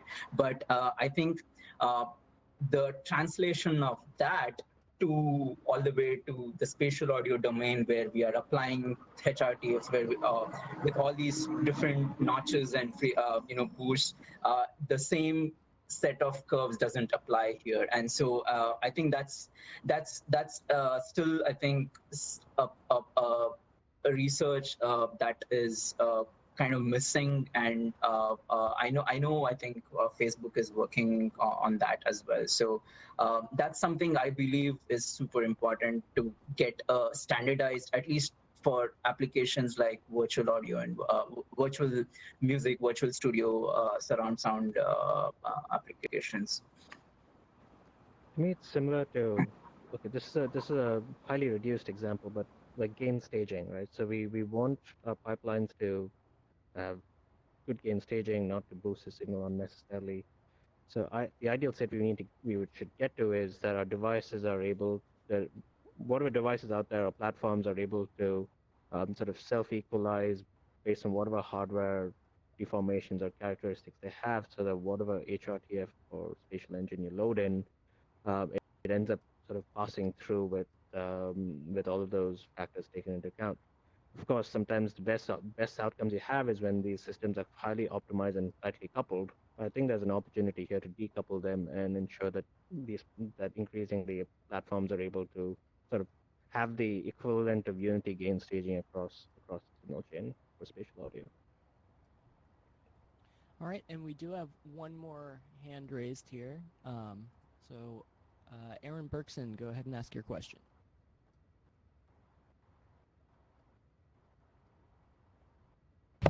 I can't hear. Can you hear me now? Yes, we can hear. Yes. And the panel's here now. Okay, great. Go for it. Okay. Many of you have kind of addressed this in different ways, but I'm wondering where you see the most likely use cases that will drive further adoption of the medium, whether it's consumer or business or whatever the context might be, and maybe what constraints are associated with those use cases that you think are most likely to drive greater adoption. Can you clarify which medium? What medium, like VR, AR? What? Well, really across the board, VR, AR, immersification of on-location experience in terms of applications of these cutting-edge spatial audio technologies, where you think the low-hanging fruit is now and what it might be in the future in terms of things that will drive either consumers or businesses to have a very quicker adoption curve than we might have seen in some other outside of the areas that it's being adopted now. I don't know if that's overly vague, but where do you think it's going to catch on? I think we're living through an example right now where we have a strong need to come together and meet people because we are unable to physically do so. Of course, this is an extreme scenario, but I think we're starting to see the possibilities of what these mediums can do in their very early forms. Is this the best setup for a virtual conference? We've got a take of it now.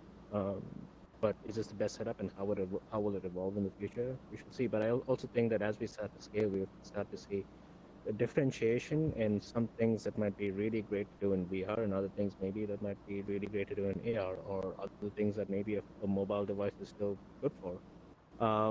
Not sure what that looks like, but we're starting to see more of these use cases pop up over the past few years, where increasingly, or at least initially, a lot of the content in VR was gaming scenarios and of course cinematic VR content and so on.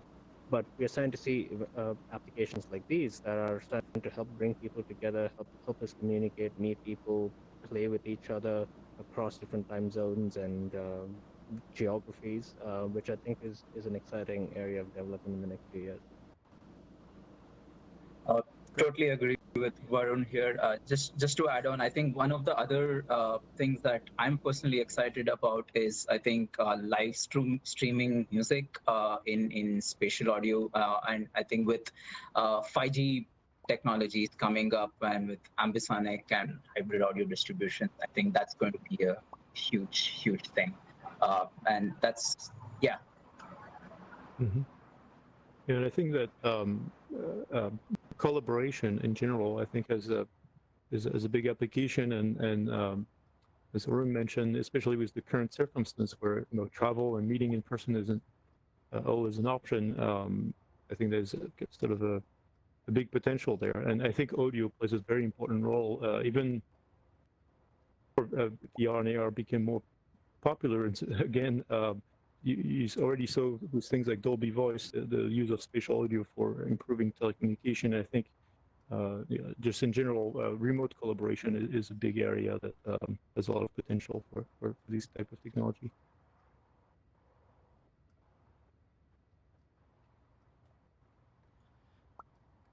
Right. Matt or Lawrence, do we have time for one more question, or do we need to move on? We need to wrap it up. Because otherwise our schedule will be off. But I hate to have to cut it off short, but let's close it up, Scott. Yeah, well, thank you all again so much for joining us. Thank you so much to our panelists for a great and very resonant conversation. I know spatial audio is super on everyone's mind. I mean, even just in this conversation, being able to hear each of you from a different location in the room was such an improvement over the video conferences that I do day to day. So an enormous thanks again to our panelists and to everyone for coming to AVAR, and we look forward to seeing you at the various social and workshop and panel events coming up next. Thanks again for coming. Thank you so much. Thank you. Yeah, another Bye, round of applause for our panelists. Thank you all. Since we're running tight, I'm sorry to bully us along here, but we have our 2 parallel sessions starting, supposed to start at 11:30, so our tech crew is going to be scrambling. But for the AVAR Papers session number 1, AR VR sound perception, that will be in the AVAR Papers event starting 11:30 or thereabouts. But if you want to head over now and unmute your mics and chat and meet people and make friends, then AVAR Workshops is also starting at the same time in AVAR Workshops. That's workshop session 1, Acoustics for XR. So we'll see you in either of those 2 places. Also, AVAR Lobby is open if anybody needs just to take a break from amazing panel discussions and other things. Head on over there. But we'll see you in Papers or Workshops in a few minutes. And thank you so much.